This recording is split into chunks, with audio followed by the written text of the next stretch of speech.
Oke, halo, perkenalkan nama saya Candika Chandra dengan NIM 12110020006. Jadi di sini saya akan mempresentasikan proyek akuntansi menengah 2 yaitu cash flow dari klinik Dr. Tony. Oke. Jadi sebelumnya cash flow itu adalah pengukuran jumlah uang tunai yang masuk dan keluar dari bisnis Anda dalam periode waktu tertentu. Hal ini menunjukkan jika bisnis Anda memiliki cukup uang kas atau dana untuk memenuhi kebutuhan operasional sehari-hari. Tujuan utama dari pencatatan cash flow ini adalah agar semua pemasukan dan pengeluaran bisa dilacak. Tentu tidak ada perusahaan yang ingin ada uang masuk dan keluar tapi nggak jelas asal dan tujuannya. Cash flow ini memiliki dua metode yaitu direct dan indirect.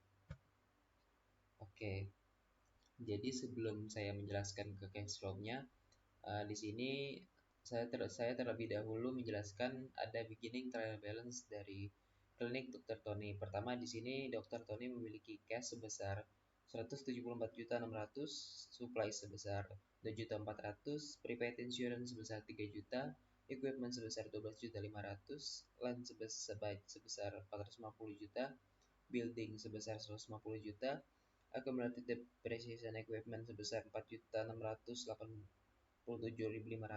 accumulated depreciation building 11.250.000, accrued expense di sini sebesar 2 juta, bond payable sebesar 100 juta, capital sebesar 478.862.500, dan retain earning sebesar 195.700. Oke. Jadi di sini sebelum saya mempersiapkan cash flow ini dibutuhkan yaitu dua periode laporan keuangan. Di sini saya sudah membuat laporan keuangan dari klinik Dr. Tony pada bulan Oktober dan juga November.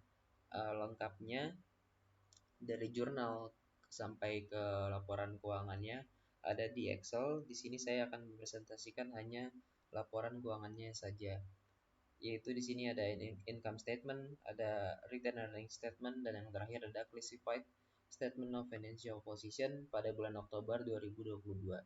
Di sini pada bulan Oktober 2022 di income statement terlihat Dr. Tony memiliki service revenue sebesar 34.340.000 dan net income sebesar 18.173.334 rupiah. Dan di sini retain earning-nya bertambah dari yang tadinya 195.700.000 menjadi net income-nya 18.173.334. Jadi retain earning pada bulan Oktober tanggal 31 menjadi 213.873. Oke, di sini juga sudah terlihat classified statement of financial position-nya, total asset dan equity dan liability-nya sudah balance. Oke, next lanjut ke laporan keuangan pada bulan November. Di sini pada bulan November terjadi kenaikan net income sebesar 19.823.334 dan retain earning sebesar 233.696.668 rupiah. Kemudian di sini juga udah terlihat classified statement of financial position-nya. Di sini ada land, building, equipment, karena ada supplies, prepaid insurance, cash, equity, ada capital, retain earning, dan liability ada bond payable.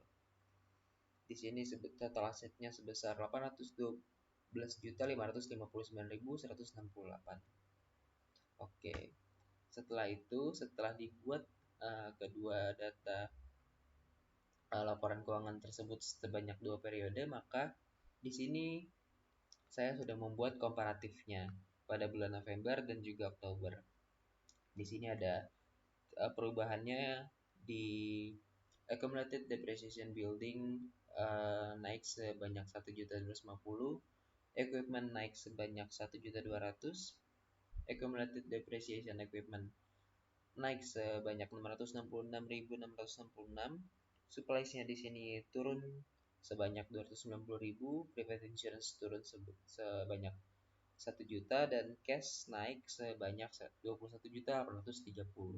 Nah, di sini cash-nya harus pada cash flow di sini increase-nya harus sebanyak 21.830. Untuk membuat cash flow juga kita membutuhkan income statement. Di sini ada income statement-nya dan di sini net income sebanyak yang tertera. Oke, next. Pertama, indirect method. Di sini di indirect method terdiri dari dua activities, cash flow dari operating activities dan juga investing activities. Dari operating activities pertama-tama ambil dari net income sebesar 119.823 dari net income statement di sini.